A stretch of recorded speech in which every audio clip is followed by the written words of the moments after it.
আমরা ইদানিংকালে লক্ষ্য করছি আমাদের দেশে এবং পৃথিবীর বিভিন্ন দেশে বেশ ঘন ঘন ভূমিকম্প হচ্ছে না? অনেক ঘন ঘন ভূমিকম্প হচ্ছে। দিন যত অতিবাহিত হচ্ছে ভূমিকম্পের পরিমাণ মনে হচ্ছে একটু বাড়ছে। এটা বিশেষ কোনো বিষয়কে ইন্ডিকেট করে কিনা কোরআন এবং হাদিসের আলোকে? কোরআন এবং হাদিস বিশ্লেষণ করলে আমরা দেখতে পাই যে সহিহ বুখারীর একটা হাদিস আছে, নবী করিম সাল্লাল্লাহু আলাইহি ওয়াসাল্লাম বলেছেন, লা তাকুমুস সাআহ, কিয়ামত ততক্ষণ পর্যন্ত কায়েম হবে না, আও হাত্তা ইউকবাদাল ইলম, যতক্ষণ পর্যন্ত পৃথিবী থেকে জ্ঞান তুলে নেওয়া হবে না। জ্ঞান বলতে কোরআন হাদিসের জ্ঞান, ইলম। এই ইলম তুলে নেওয়া হবে। পৃথিবীতে আলিম থাকবে, ইলম থাকবে না। হুজুর অনেক থাকবে কিন্তু গভীর ইলম থাকবে না। তো ইলম এর আসল প্রাণ পৃথিবী থেকে উঠে যাবে। তারপর পৃথিবীর ধ্বংস হওয়ার সময় নিকটবর্তী হবে। এই হাদিসের এই পরের অংশে নবী আলাইহিস সালাম বলেছেন, ওয়াতাকফিরুজ জালাজিল, এবং ভূমিকম্পের পরিমাণ বাড়বে। কিয়ামত নিকটবর্তী হওয়ার আলামত হলো যে পৃথিবী থেকে ইলম উঠে যাবে, ভূমিকম্পের পরিমাণ বাড়বে। এই হাদিসের মধ্যে, যেটি বুখারীতে বর্ণিত হয়েছে, এই হাদিসের মধ্যে পরিষ্কারভাবে বোঝা গেল পৃথিবীর বয়স আয়ু শেষ হয়ে কিয়ামত নিকটবর্তী হওয়ার আলামত, ছোট আলামত আছে প্রায় 130টার বেশি। এটা নিয়ে আমাদের ছোট্ট একটা ছোটি বই আছে, সৌদি আরবের শেখ মোহাম্মদ আল আরিফি, ওনার একটা বই আছে, ওইটার আলোকে বইটা লেখা আমাদের অনেক আগে। ওখানে কিয়ামতের 141 আলামত নামে ছোট্ট একটা ছোটি বই ছিল, বইটা আমরা আবার প্রকাশ করবো ইনশাআল্লাহ। এই বইয়ে ওই 131 যে ছোট আলামত আছে, ছোট আলামত বলতে যেগুলো অনেক আগে থেকে দেখা দিবে, এই আলামতগুলোর ভিতরে একটা এই হাদিসের আলোকে উল্লেখ করা হয়েছে যে পৃথিবীতে ভূমিকম্পের পরিমাণ বাড়বে কিয়ামতের আগে। কিয়ামতের সময় কাছাকাছি আসলে যত কাছাকাছি হবে ভূমিকম্পের পরিমাণ বাড়বে। বৈজ্ঞানিক বহু ব্যাখ্যা আছে, কিন্তু কোরআন এবং হাদিস যখন বলে কোনো কিছু এবং সেটা যখন বাস্তবে খাটে, এটার বৈজ্ঞানিক কোনো ব্যাখ্যা খুঁজে পাওয়া যায় না।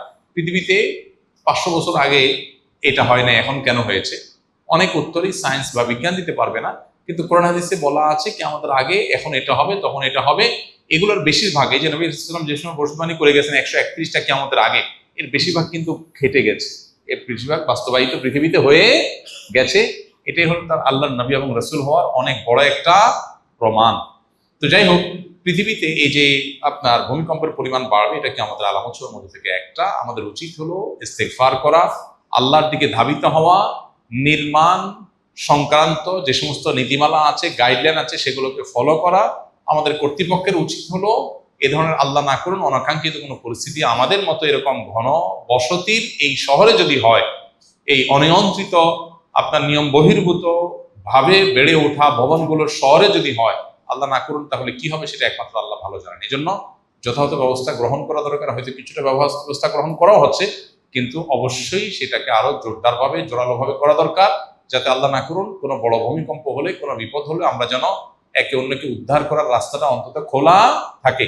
এক্ষেত্রে নির্মাণ বিধিটা আমাদের সবারই মেনে চলার চেষ্টা করা দরকার। আপনারা যে মসজিদে বসে আছেন, আসন্না ফাউন্ডেশন মসজিদ কমপ্লেক্স, আলহামদুলিল্লাহ, এই মসজিদ নির্মাণের শুরুর দিকে যখন আলোচনা হয় যে আমরা এটাকে কিভাবে নির্মাণ করব, তখন আমাকে অনেকে বলেছিল যে ঢাকায় মসজিদগুলোর জন্য প্ল্যান পাস করতে হয় না, রাজুক থেকে প্ল্যান পাস করতে হয় না, আমরা এটার জন্য প্ল্যান পাস করার দরকার নেই, যে পরিমাণ জায়গা ছাড় দিতে হয় এগুলো মসজিদের জন্য লাগে না, কেউ দেখতেও আসে না, এটা নিয়ে কড়াকড়িও করে না, এটা সয়ে নেয়, সহনীয়। এটা আমি বললাম না, এটা আমি কেন করব?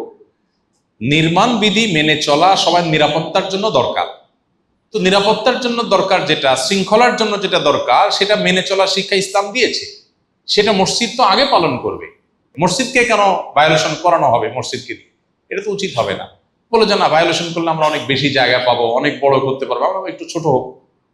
আপনার দেখেন ডানে অনেক জায়গা, বামে অনেক জায়গা ছাড়া হয়েছে, দেখবেন অনেক জায়গা ছাড়া হয়েছে, বলে এগুলো নেওয়া যায় তো ভিতরে, আমরা নেওয়ার দরকার নেই।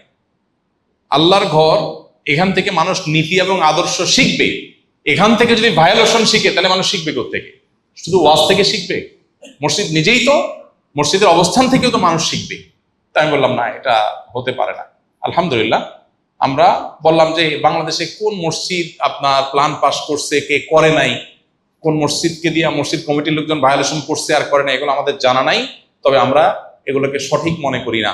যেটা মানুষের জন্য কল্যাণকর সেটা করলে আল্লাহ সওয়াব দেন, যেটা মানুষের জন্য ক্ষতিকর সেটা করলে আল্লাহ গুনাহ দেন।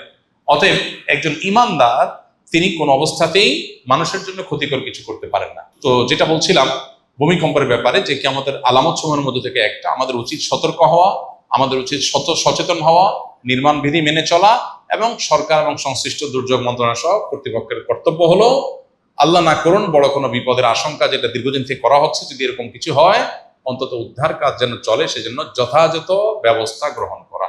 আল্লাহ তাআলা আমাদেরকে সেই তৌফিক দান করুন। আস-সুন্নাহ ফাউন্ডেশন, উম্মার স্বার্থে সুন্নাহর সাথে।